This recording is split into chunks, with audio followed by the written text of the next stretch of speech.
Hi, we're July Talk. You're watching JUNO TV. I like the story of how you guys met up with each other. Can you take us Do ya? Yeah. We love telling this story.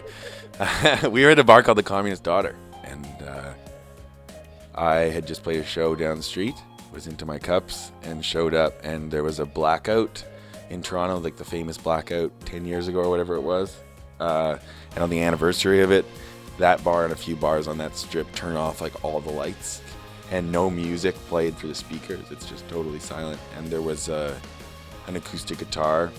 Leah was in a band that time called Mothers of Brides. I didn't know Leah. I had never met her at all. Her and Adrian, who was in this band, were singing, and Leah was wearing a bike helmet and was covered in face paint. They sang a song called Tyler John that kind of knocked me on my ass. Yeah, and then I sang a song which ended up being called The Garden and went on our record.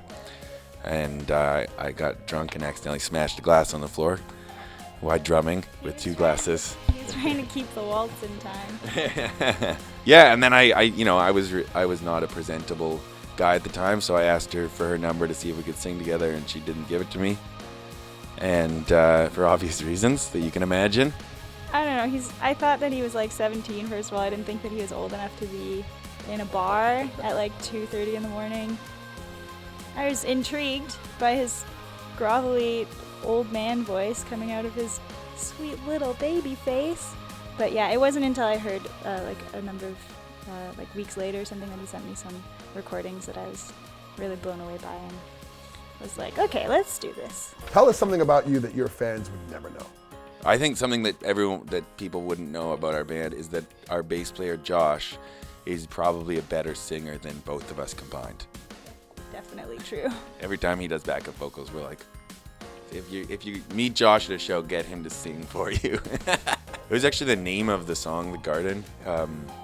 Originally, it was the first song that I wrote for two people. It comes from the idea of obviously talk meaning the conversation that happens between Leah and I.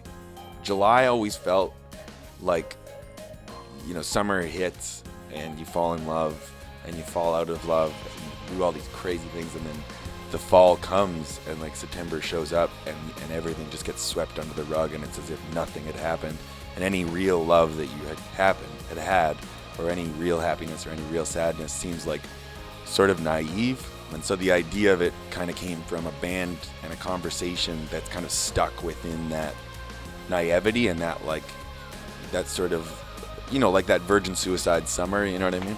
All right, it's time. Let's make this black and white. Thank you for doing that. I couldn't thank you enough. Why the black and white? Well, I think that opposites attract, and we've always really wanted to have a visual representation that matched and mimicked our band. So the contrast obviously was a big thing. Also, it was just important for us to try to set ourselves apart a bit, just because people are getting peppered with visuals all the time. So it was fun to kind of create a cohesive look